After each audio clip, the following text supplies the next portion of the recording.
राधे राधे भक्तों, जय श्री कृष्ण, जय श्री राम। श्रीमद् भगवद गीता का अध्याय 2, गीता का सार। संजय ने कहा, करुणा से व्याप्त शोक युक्त अश्रुपूरित नेत्रों वाले अर्जुन को देखकर मधुसूदन कृष्ण ने ये शब्द कहे।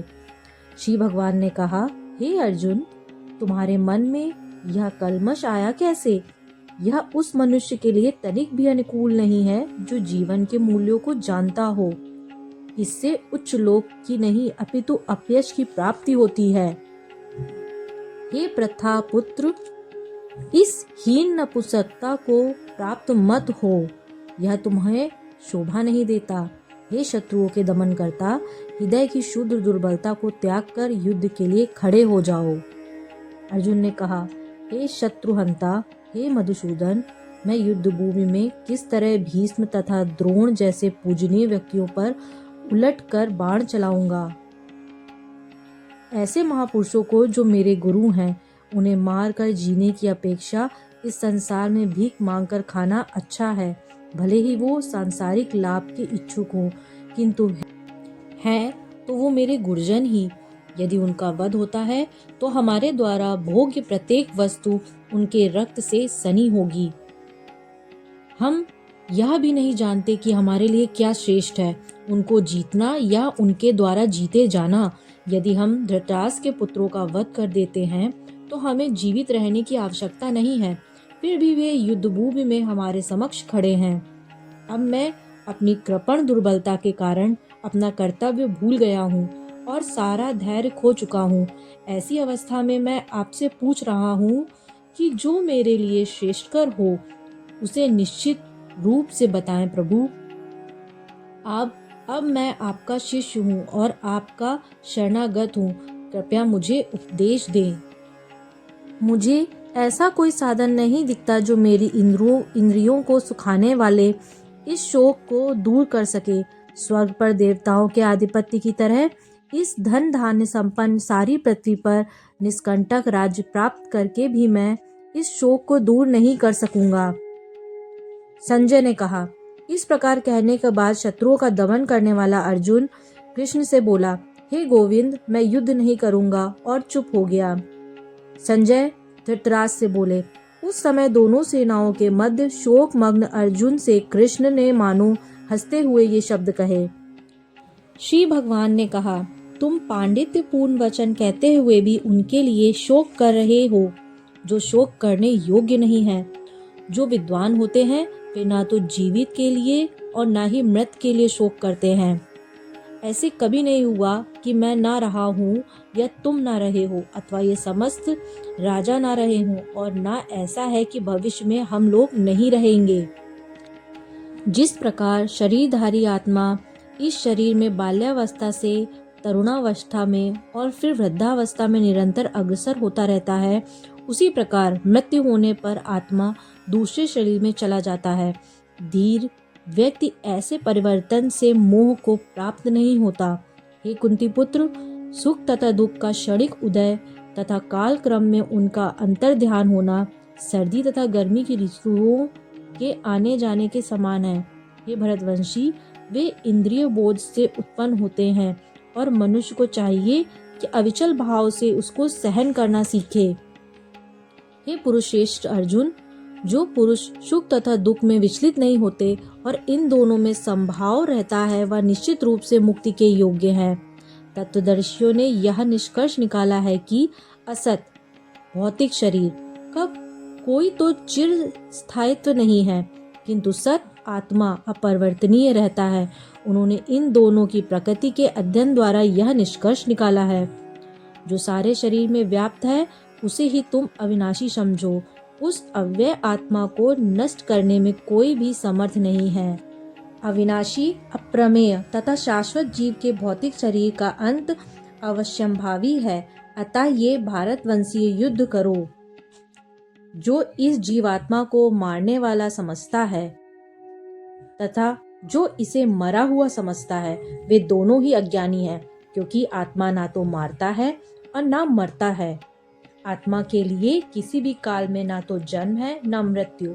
वह ना तो कभी जन्मा है, ना जन्म लेता है और ना जन्म लेगा। वह अजन्मा, नित्य, शाश्वत तथा पुरातन है।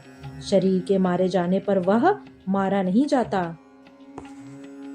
हे पार्थ, जो व्यक्ति यह जानता है कि आत्मा अविनाशी, अजन्मा, शाश्वत तथा अव्यय है, वह भला किसी को कैसे मार सकता है या मरवा सकता है।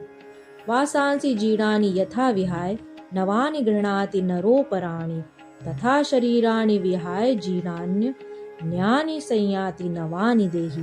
अर्थात जिस प्रकार मनुष्य पुराने वस्त्रों को त्याग कर नए वस्त्र धारण करता है, उसी प्रकार आत्मा पुराने तथा व्यर्थ के शरीर को त्याग कर नवीन भौतिक शरीर धारण करती है।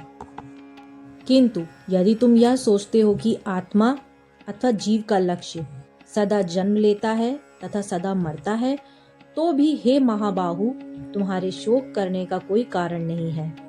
जिसने जन्म लिया है उसकी मृत्यु निश्चित है, और जो मृत्यु के पश्चात पुनर्जन्म भी निश्चित है। अतः अपने अपरिहार्य कर्तव्य पालन में तुम्हें शोक नहीं करना चाहिए। सारे जीव प्रारंभ में अव्यक्त रहते हैं, मध्य अवस्था में व्यक्त होते हैं और विनष्ट होने पर पुनः अव्यक्त हो जाते हैं। अतः शोक करने की क्या आवश्यकता है।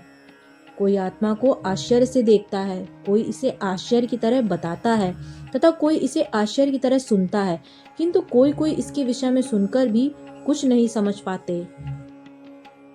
हे भरतवंशी, शरीर में रहने वाले का कोई कभी भी वध नहीं किया जा सकता है। अतः तुम्हें किसी भी जीव के लिए शोक करने की आवश्यकता नहीं है। क्षत्रिय होने के नाते अपने विशिष्ट धर्म का विचार करते हुए तुम्हें जानना चाहिए कि धर्म के लिए युद्ध करने से बढ़कर तुम्हारे लिए अन्य कोई कार्य नहीं है। अतः तुम्हें संकोच करने की कोई आवश्यकता नहीं है। हे पार्थ, वे क्षत्रिय सुखी हैं जिन्हें ऐसे युद्ध के अवसर अपने आप प्राप्त होते हैं, जिसने उनके लिए स्वर्गलोक के द्वार खुल जाते हैं। किंतु यदि तुम युद्ध करने के स्वधर्म को संपन्न नहीं करते, तो तुम्हें निश्चित रूप से अपने कर्तव्य की उपेक्षा करने का पाप लगेगा और तुम योद्धा के रूप में भी अपना यश खो दोगे। लोग सदैव तुम्हारे अपयश का वर्णन करेंगे, और सम्मानित व्यक्ति के लिए अपयश तो मृत्यु के से भी बढ़कर होता है। जिन जिन महान योद्धाओं ने तुम्हारे नाम तथा यश को सम्मान दिया है, वे सोचेंगे कि तुमने डर के मारे युद्ध भूमि छोड़ दी है और इस तरह से तुम्हें तुच्छ मानेंगे। तुम्हारे शत्रु अनेक प्रकार से कटु शब्दों से तुम्हारा वर्णन करेंगे और तुम्हारी सामर्थ्य का उपहास करेंगे। तुम्हारे लिए इससे दुखदाई और क्या हो सकता है। तुम सुख या दुख, हानि या लाभ, विजय या पराजय का विचार किए बिना युद्ध के लिए युद्ध करो। ऐसा करने पर तुम्हें कोई पाप नहीं लगेगा। यहाँ मैंने विश्लेषिक अध्ययन अर्थात सांख्य द्वारा इस ज्ञान का वर्णन किया है। अब निष्काम भाव से कर्म करना बता रहा हूँ, उसे सुनो। हे प्रतापुत्र, तुम यदि ऐसे ज्ञान से कर्म करोगे तो तुम कर्मों के बंधन से अपने को मुक्त कर सकते हो। इस प्रयास में ना तो हानि होती है ना ही हास्य, अपितु इस पथ पर की गई अल्प प्रगति भी महान भय से रक्षा कर सकती है। जो इस मार्ग पर चलते हैं वे प्रयोजन में दृढ़ रहते हैं और उनका लक्ष्य भी एक होता है। हे करुणानंदन, जो दृढ़ प्रतिज्ञ नहीं है उनकी बुद्धि अनेक शाखाओं में विभक्त रहती है। अल्पज्ञानी मनुष्य वेदों के उन अलंकारिक शब्दों के प्रति अत्यधिक आसक्त रहते हैं जो स्वर्ग की प्राप्ति, अच्छे जन्म, शक्ति इत्यादि के लिए विविध सकाम कर्म करने की संस्तुति करते हैं। इंद्रिय तृप्ति तथा ऐश्वर्यमय जीवन की अभिलाषा के कारण वे कहते हैं कि इससे बढ़कर और कुछ नहीं है। जो लोग इंद्रिय भोग तथा भौतिक ऐश्वर्य के प्रति अत्यधिक आसक्त होने से ऐसी वस्तुओं में मोहग्रस्त हो जाते हैं, उनके मनों में भगवान के प्रति भक्ति का दृढ़ निश्चय नहीं होता। वेदों में मुख्यतः प्रकृति के तीनों गुणों का वर्णन हुआ है। हे अर्जुन, इन तीनों गुणों से ऊपर उठो, समस्त द्वैतों और लाभ तथा सुरक्षा की सारी चिंताओं से मुक्त होकर आत्मपरायण बनो। एक छोटे से कूप का सारा कार्य एक विशाल जलाशय से तुरंत पूरा हो जाता है। इसी प्रकार वेदों के आंतरिक तात्पर्य जानने वाले को उनके सारे प्रयोजन सिद्ध हो जाते हैं।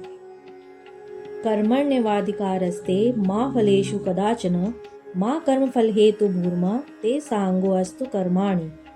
अर्थात तुम्हें अपना कर्म कर्तव्य करने का अधिकार है, किंतु कर्म के फलों से के तुम अधिकारी नहीं हो। तुम ना तो कभी अपने आप को अपने कर्मों के फलों का कारण मानो, ना ही कर्म न करने में कभी आसक्त हो। हे अर्जुन, जय अथवा पराजय की समस्त आसक्ति त्याग कर समभाव से अपना कर्म करो, ऐसी समता योग कहलाती है। हे धनंजय, भक्ति के द्वारा समस्त गहित कर्मों से दूर रहो और उसी भाव से भगवान की शरण ग्रहण करो। जो व्यक्ति अपने सकाम कर्म फलों को भोगना चाहते हैं, वे कृपण हैं। भक्ति में संलग्न मनुष्य इस जीवन में ही अच्छे तथा बुरे कर्मों से अपने को मुक्त कर लेता है। अतः योग के लिए प्रयत्न करो क्योंकि सारा कार्य कौशल यही है। इस तरह भगवत भक्ति में लगे रहकर बड़े बड़े ऋषि मुनि अथवा भक्तगण अपने आप को इस भौतिक संसार में कर्म के फलों से मुक्त कर लेते हैं। इस प्रकार वे जन्म मृत्यु के चक्र से छूट जाते हैं और भगवान के पास जाकर उस अवस्था को प्राप्त करते हैं जो समस्त दुखों से परे है। जब तुम्हारी बुद्धि मोह रूपी सघन वन को पार कर जाएगी तो तुम सुने हुए तथा सुनने योग्य सबके प्रति अन्य मनस्क हो जाओगे। जब तुम्हारा मन वेदों की अलंकारमयी भाषा से विचलित ना हो और वह आत्म साक्षात्कार की समाधि में स्थिर हो जाए, तब तुम्हें दिव्य चेतना प्राप्त हो जाएगी। अर्जुन ने कहा, हे कृष्ण, अध्यात्म में लीन चेतना वाले व्यक्ति के क्या लक्षण हैं? वह कैसे बोलते हैं? उनकी भाषा क्या है? वह किस तरह बैठता और चलता है? श्री भगवान ने कहा, हे पार्थ, जब मनुष्य मनोधर्म से उत्पन्न होने वाली इंद्रिय तृप्ति की समस्त कामनाओं का परित्याग कर देता है और जब इस तरह से विशुद्ध हुआ उनका मन आत्मा में संतोष प्राप्त करता है, तो वह विशुद्ध दिव्य चेतना को प्राप्त कहा जाता है। जो त्रय तापों के होने पर भी मन में विचलित नहीं होता अथवा सुख में प्रसन्न नहीं होता और जो आसक्ति, भय तथा क्रोध से मुक्त है, वह स्थिर मन वाला मुनि कहलाता है। इस भौतिक जगत में जो व्यक्ति ना तो शुभ की प्राप्ति से हर्षित होता है और ना ही अशुभ के प्राप्त होने पर उससे घृणा करता है, वह पूर्ण ज्ञान में स्थिर होता है। जिस प्रकार कछुआ अपने अंगों को संकुचित करके खोल के भीतर कर लेता है, उसी तरह जो मनुष्य अपनी इंद्रियों को इंद्रिय विषयों से खींच लेता है, वह पूर्ण चेतना में दृढ़ता पूर्वक स्थिर होता है। देहधारी जीव इंद्रिय भोग से भले ही निवृत्त हो जाए, पर उसमें इंद्रिय भोगों की इच्छा बनी रहती है। लेकिन उत्तम रस के अनुभव होने से ऐसे कार्यों को बंद करने पर वह भक्ति में स्थिर हो जाता है। हे अर्जुन, इंद्रियां इतनी प्रबल तथा वेगमान हैं कि उस विवेकी पुरुष के मन को भी बलपूर्वक हर लेती हैं, जो उन्हें वश में करने का प्रयत्न करता है। जो इंद्रियों को पूर्णतः वश में रखते हुए इंद्रिय संयम करता है और अपनी चेतना को मुझ में स्थिर कर देता है, वह मनुष्य स्थिर बुद्धि कहलाता है। इंद्रिय विषयों का चिंतन करते हुए मनुष्य की उनमें आसक्ति उत्पन्न हो जाती है और ऐसी आसक्ति से काम उत्पन्न होता है और फिर काम से क्रोध प्रकट होता है। क्रोध से पूर्ण मोह उत्पन्न होता है और मोह से स्मरण शक्ति का विभ्रम हो जाता है। जब स्मरण शक्ति भ्रमित हो जाती है तो बुद्धि नष्ट हो जाती है और बुद्धि नष्ट होने पर मनुष्य भवकूप में पुनः गिर जाता है। किंतु समस्त राग तथा देश से मुक्त एवं अपनी इंद्रियों को संयम द्वारा वश में करने में समर्थ व्यक्ति भगवान की पूर्ण कृपा प्राप्त कर लेता है। इस प्रकार से कृष्ण भावनामृत में तुष्ट व्यक्ति के लिए संसार के तीनों ताप नष्ट हो जाते हैं और ऐसी तुष्ट चेतना होने पर उसकी बुद्धि शीघ्र ही स्थिर हो जाती है। जो कृष्ण भावनामृत में परमेश्वर से संबंधित नहीं है, उनकी ना तो बुद्धि दिव्य होती है और ना ही मन स्थिर होता है, जिसके बिना शांति की कोई संभावना नहीं है। शांति के बिना सुख हो भी कैसे सकता है? जिस प्रकार पानी में तैरती नाव को प्रचंड वायु दूर बहा ले जाती है, उसी प्रकार विचरणशील इंद्रियों में से कोई एक जिस पर मन निरंतर लगा रहता है, मनुष्य की बुद्धि को हर लेती है। अतः हे महाभाव, जिस पुरुष की इंद्रियां अपने अपने विषयों से सब प्रकार से विरक्त होकर उसके वश में है, उसी की बुद्धि निसंदेह स्थिर है। जो सब जीवों के लिए रात्रि है वह आत्म संयमी के जागने का समय है, और जो समस्त जीवों के जागने का समय है वह आत्मनिरीक्षक मुनि के लिए रात्रि है। जो पुरुष समुद्र में निरंतर प्रवेश करती रहने वाली नदियों के समान इच्छाओं के निरंतर प्रवाह से विचलित नहीं होता है और जो सदैव स्थिर रहता है वही शांति प्राप्त कर सकता है, वह नहीं जो ऐसी इच्छाओं को तुष्ट करने की चेष्टा करता है। जिस व्यक्ति ने इंद्रिय तृप्ति की समस्त इच्छाओं का परित्याग कर दिया है, जो इच्छाओं से रहित रहता है और जिसने सारी ममता त्याग दी है तथा अहंकार से रहित है, वही वास्तविक शांति को प्राप्त कर सकता है। यह आध्यात्मिक तथा ईश्वरीय जीवन का पथ है, जिसे प्राप्त करके मनुष्य मोहित नहीं होता। यदि कोई जीवन के अंतिम समय में भी इस तरह स्थिर हो तो वह भगवत धाम में प्रवेश कर सकता है। तो भक्तों, इस तरीके से आज हमारा दूसरा अध्याय भी समाप्त होता है। कल हम तीसरे अध्याय का अध्ययन करेंगे, जो है कर्मयोग। तो अभी के लिए बस इतना ही। धन्यवाद। जय श्री कृष्ण। राधे राधे। जय सिया राम।